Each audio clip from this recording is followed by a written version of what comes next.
제9장. 예수께서 길을 가실 때에 날 때부터 맹인된 사람을 보신지라. 제자들이 물어 이르되, 랍비여, 이 사람이 맹인으로 난 것이 누구의 죄로 인함이니이까?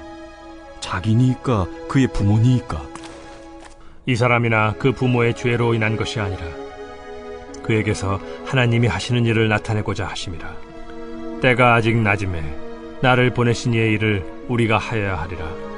밤이 오리니 그때는 아무도 일할 수 없느니라.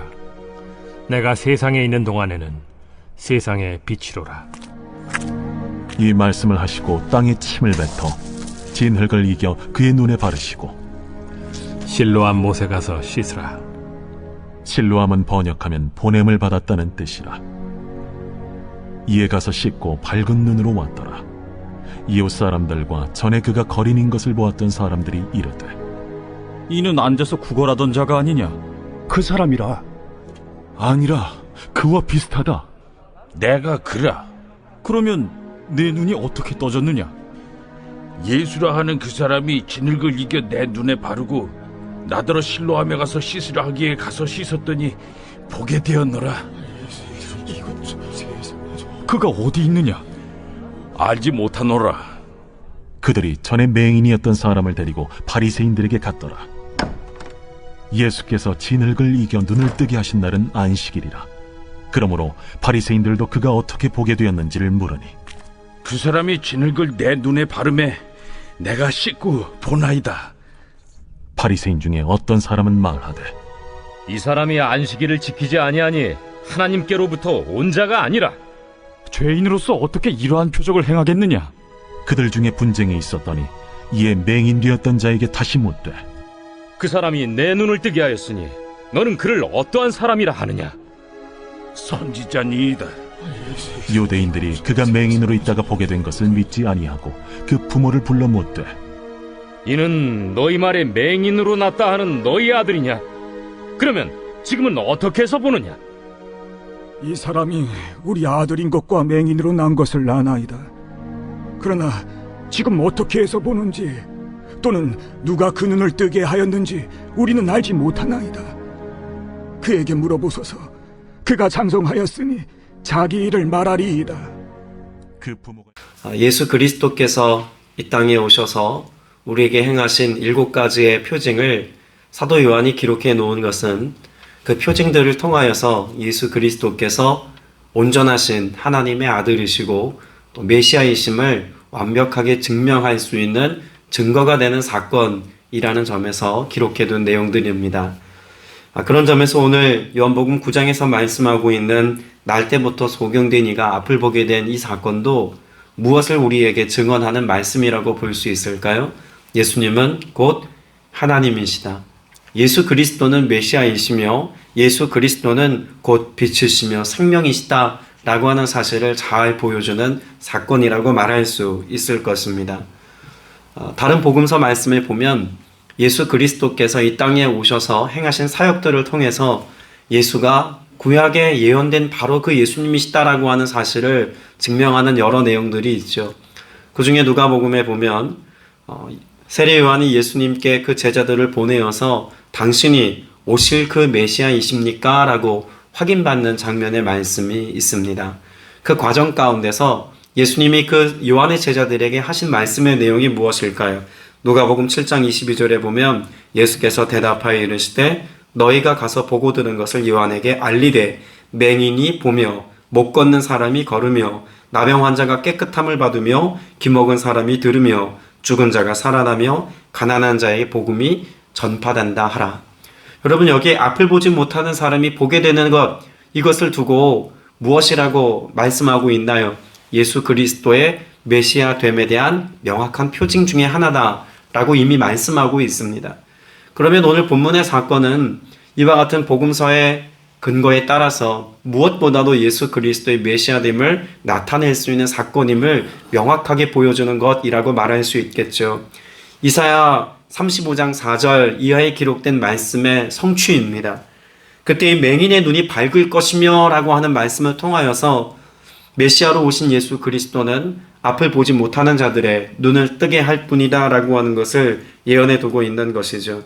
그래서 오늘 9장 1절에 기록되어져 있는 날 때부터 눈먼 사람, 이 사람은 온 인류에 대한 대표자와 같은 사람으로 등장했다고도 말할 수 있을 것입니다.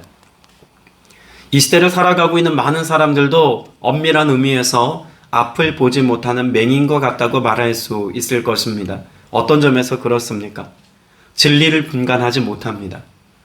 예수 그리스도께서 이 땅에 오셨음에도 불구하고 예수 그리스도를 주로 고백하지 않습니다. 하나님의 살아계시고 역사하시는 은혜를 더 이상 보지 못하는 세대가 되었고, 영적인 가치와 또 영적인 일에 대하여 무지한 채로 살아가는 세대가 되었습니다. 그런 점에서 이 시대는 어둠의 세대요, 또한 앞을 보지 못하는 세대라고도 말할 수 있을 것입니다. 그런데 그와 같은 삶을 살아가는 삶의 결국은 어떠하다라고도 말할 수 있을까요? 오늘 앞을 보지 못한 채 살아가는 그 인생을 가리켜서 8절 말씀에 이와 같이 말씀하고 있습니다. 이웃 사람들과 그가 전에 어떠한 사람인 것을, 거지인 것을, 또 이 사람이 앉아서 뭐 하던 사람이 아니냐? 구걸하던 사람이 아니냐? 앞을 보지 못하는 이 맹인의 삶은 스스로 무언가 할 수 없는, 자력으로 살아갈 수 없고 자신의 힘과 능력으로는 도무지 생존할 수 없는 존재라고 하는 것을 보여줍니다.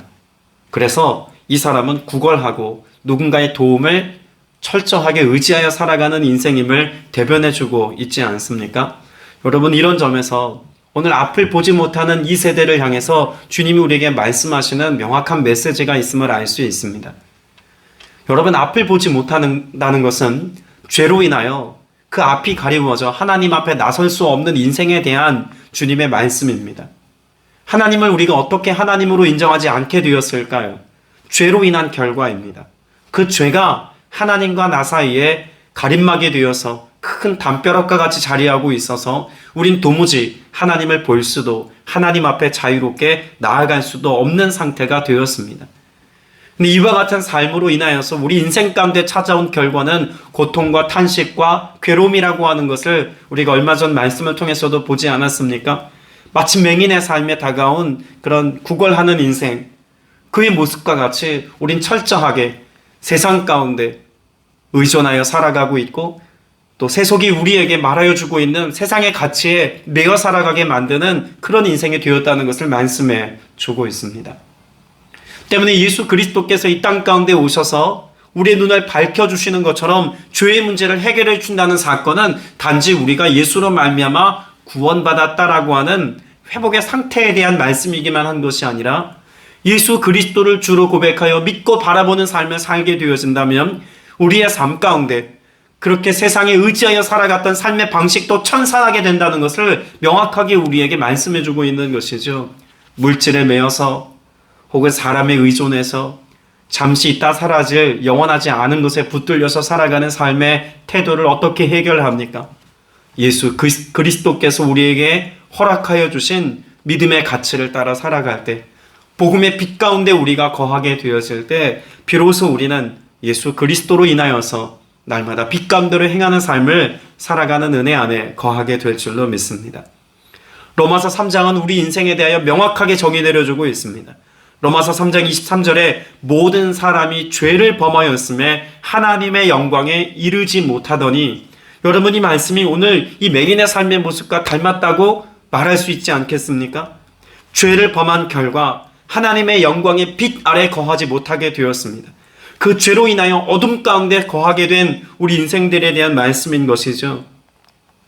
오늘 저와 여러분을 향하여서 주님의 베푸신 은혜는 그렇게 어둠 속에서 우리 스스로는 도무지 길을 찾지 못하고 생명으로 나아가지 못할 뿐만 아니라 하나님의 영광에 도달하지 못하는 우리의 삶 가운데 주님이 찾아와 주셔서 우리를 주목해 보셨다는 사실입니다.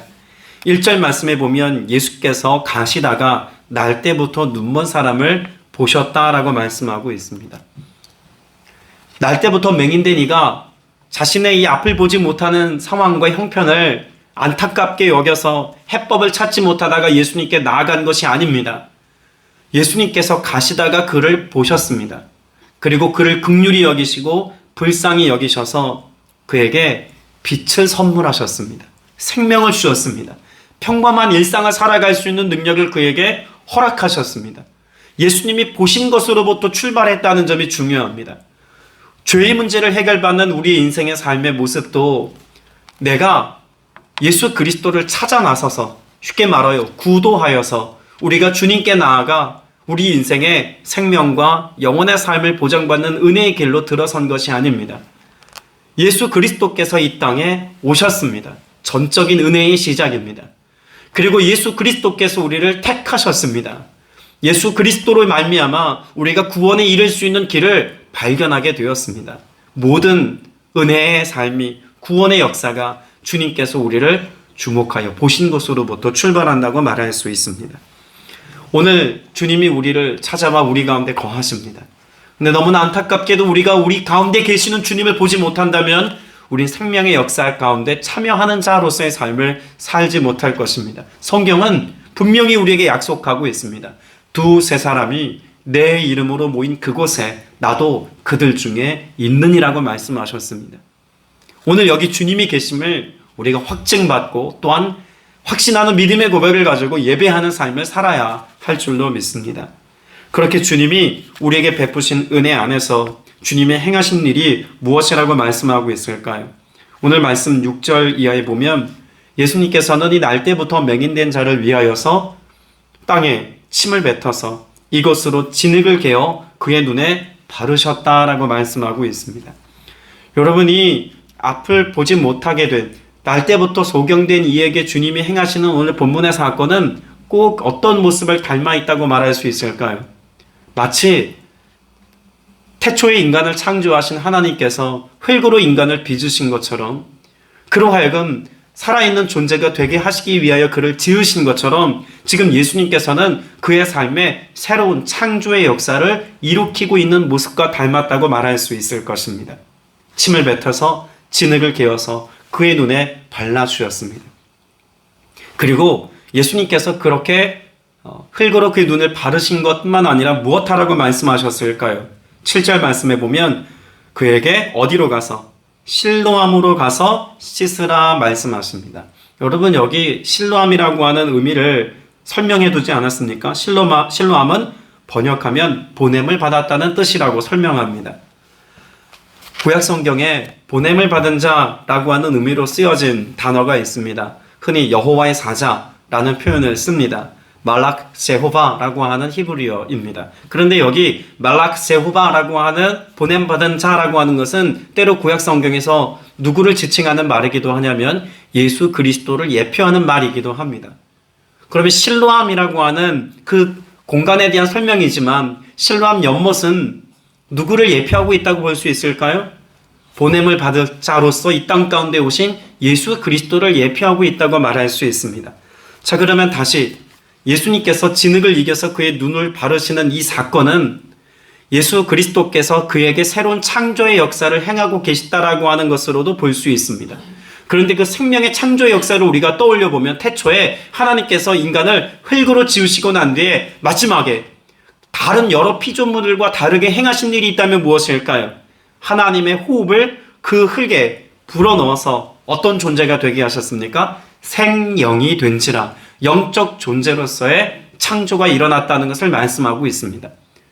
예수님께서 앞을 보지 못하는 맹인에게 흙을 바르시고 실로암에 가서 씻으라 라고 하는 말은 생수의 강 되신 예수 그리스도, 실로암 되신 예수 그리스도, 그 주님께로 나아갈 때 비로소 우리의 삶에 하나님을 가까이 하지 못하게 되었고 하나님을 보지 못하게 되었으며 하나님의 영원한 생명의 창조의 역사에 영적인 기능이 상실된 우리의 삶 속에 하나님이 행하신 바로 그 생명의 역사가 일어날 수 있도록 주님이 일하고 계시다는 것을 명확하게 보여주고 있는 것입니다.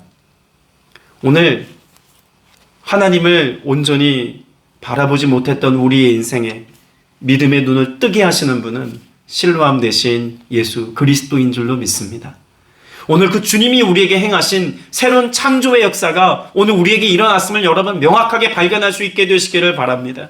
나를 지으신 주님이 우리로 하여금 하나님을 경험할 수 있도록, 그 생명의 역사에 참여할 수 있도록, 생수의 강이 흘러 넘쳐날 수 있도록, 오늘도 예수 그리스도를 주목하여 바라보고 주님을 따라가는 삶을 살아갈 수 있도록 오늘 우리의 삶 가운데 역사하셔서 오늘 우리로 하여금 하나님의 자녀 권세를 회복하는 삶을 살게 해 주시는 줄로 믿습니다. 그것이 우리의 삶 가운데 하나님께서 우리에게 행하신 그 일들을 통해서 주님의 일을 나타내기 위함이다 라고 하는 것을 설명하기도 합니다. 자, 3절 말씀해 보겠습니다. 3절 같이 읽습니다. 예수께서 대답하셨다. 이 사람이 죄를 지은 것도 아니요 그의 부모가 죄를 지은 것도 아니다. 하나님께서 하시는 일들을 그에게서 드러내시려는 것이다. 앞서 2절 말씀에 제자들이 질문합니다. 이 사람이 앞을 보지 못하는 것은 무엇 때문입니까? 자기 죄입니까? 부모 죄입니까? 왜 이런 질문을 했을까요? 유대인은 인식 속에서 태어남과 동시에 무엇입니까? 의인입니다. 이스라엘 백성으로 태어남과 동시에 그들은 의로운 하나님의 백성으로 태어났다고 믿었습니다. 그런데 그들의 삶 가운데 질병이 찾아오는데 특별히 문둥병이나 이렇게 날 때부터 앞을 보지 못하게 되었거나 혹은 부인병이나 이런 질병에 걸렸을 때는 그 원인을 어디에서 찾았습니까?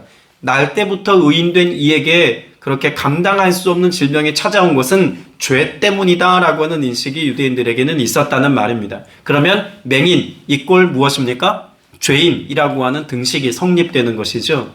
그런데 예수님께서는 무엇을 지금 말씀하고 계신 걸까요? 누구 죄 때문이 아니다 라고 말씀하시는 것은 이 죄와 앞을 보지 못하는 맹인의 삶을 결부시켜서 예수님이 이 땅 가운데 모든 피조물, 유대인을 포함하여서 모든 인생들이 다 어떤 상태로 존재한다는 것을 말씀하고 있습니까? 죄인의 상태로 이 땅에 왔음을 말씀해 두고 있는 것입니다. 뭔가 우리가 자범죄, 스스로 지은 죄 때문에 죄인이 된 것이 아니라 인간은 날 때부터 죄인이다라고 하는 것을 이 맹인의 삶을 통해서 보여주고 있다는 말이죠.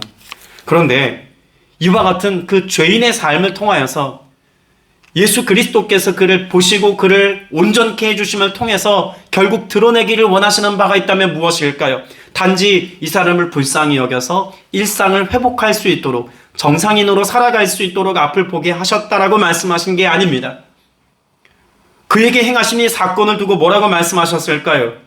하나님께서 하시는 일들을 그에게 드러내시려는 것이다. 그러면 죄 가운데 죽을 수밖에 없었던 우리의 인생 가운데 예수님이 육신을 입고 찾아오셔서 기꺼이 우리의 죄 때문에 십자가 위에서 죽으시고 부활의 영광스러움으로 나타난 모든 믿는 자들에게 구원의 주가 되신 이유는 무엇이라고 말할 수 있을까요?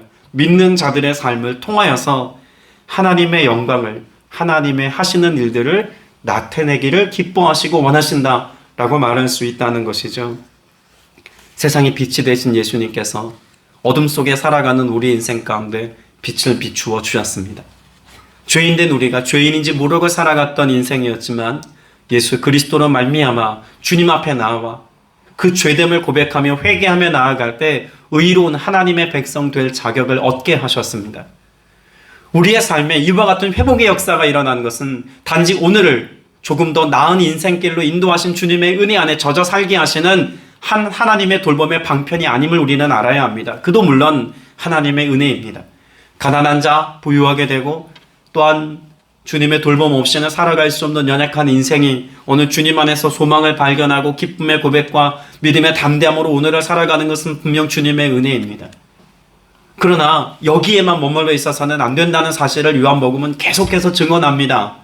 우리가 구원받았다면 빛 대신 예수 그리스도의 은혜 안에 우리가 젖어 살게 되었다면 생수의 강이신 예수 그리스도께서 넘치도록 그 구원의 은총과 은혜로 우리의 삶에 공급하고 계시다면 그 생수의 강이 내 안에서 흘러넘치는 삶을 살기를 기뻐하십니다. 또한 우리가 빛을 머금고 나아가 어둠 가운데 또다시 빛을 비추는 빛된 삶을 살기를 기뻐하십니다. 여러분, 그 모습이 이 맹인의 삶을 통해서도 드러납니다.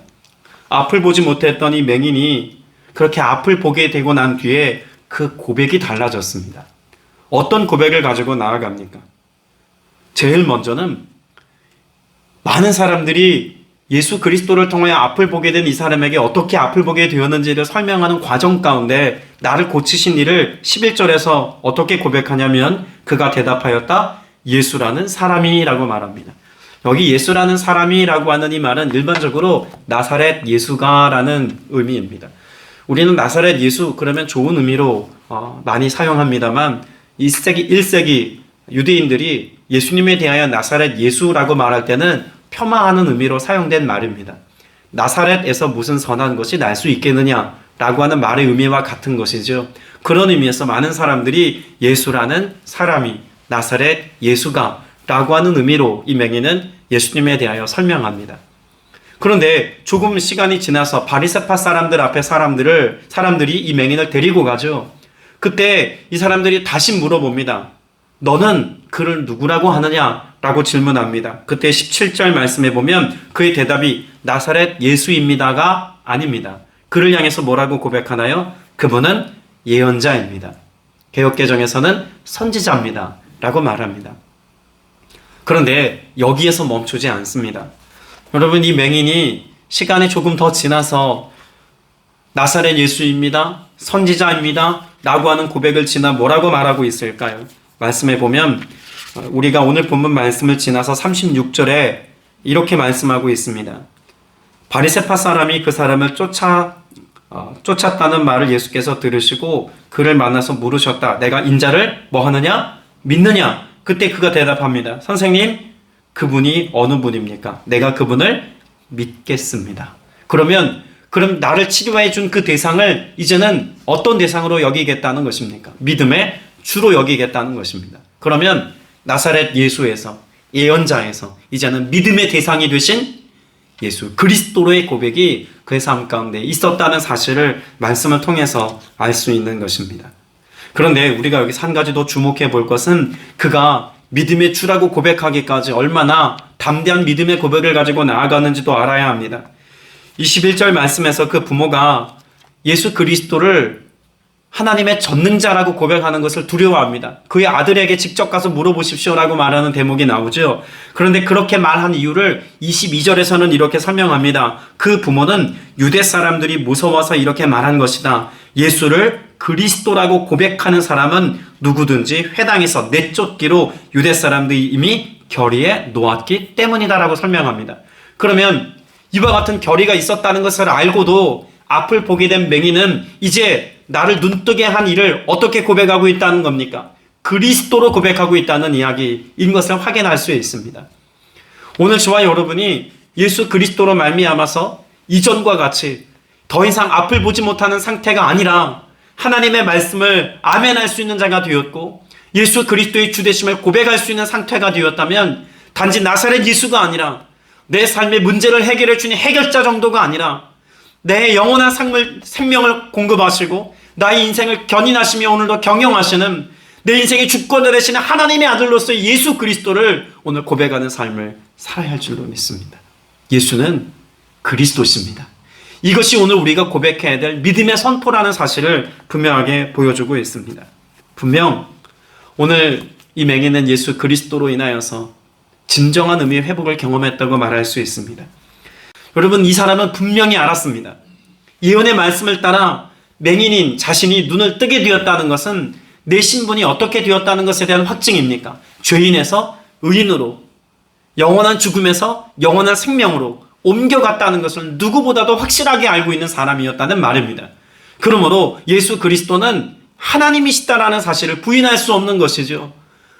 죄인인 내 삶을 의롭게 하실 수 있는 분이 하나님이심을 믿었던 유대적인 배경에서만 보아도 하나님이 아니시고는 결코 할 수 없는 이 일을 예수님이 내게 행하셨으니 그는 하나님이십니다. 고백할 수밖에 없는 것입니다.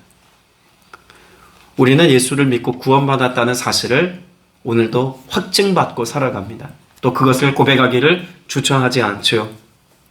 그렇다면 나를 구원하신, 그래서 우리로 하여금 눈뜨게 하신 은혜의 주님이 나의 주님인 것을 온전히 믿고 살아간다면 우리의 고백도 이 맹인의 고백과 같이 어떤 고백이어야 합니까?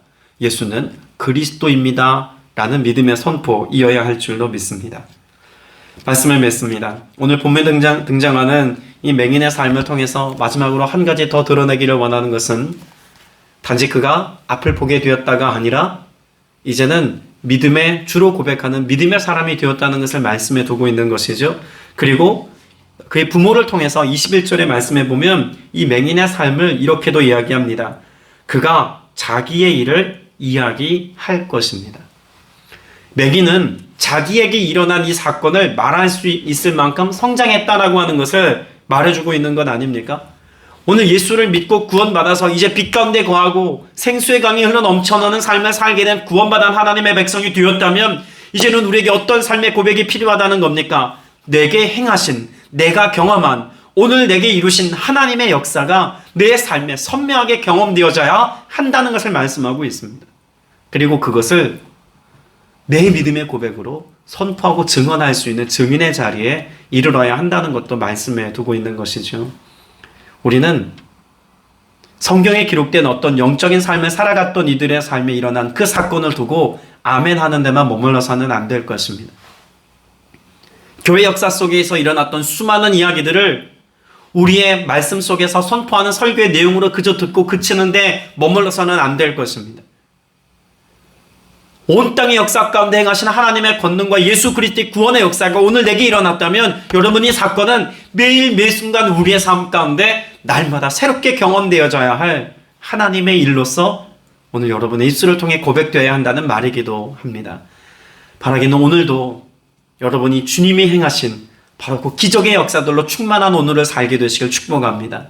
그래서 내게 행하신 그 하나님의 일, 내게 행하신 하나님의 역사를 오늘 여러분 주변에 있는 많은 믿지 않는 영혼들과 또한 주변의 믿음의 성도들과 함께 나누셔서 나를 통해서 생수의 강이 흘러넘쳐나게 하시고 구원의 주님이 선포되어서 영광의 주님의 역사를 내 삶으로 영광스럽게 나타낼 수 있는 복된 성도의 삶을 살아가는 여러분 다 되시기를 주님의 이름으로 축복합니다.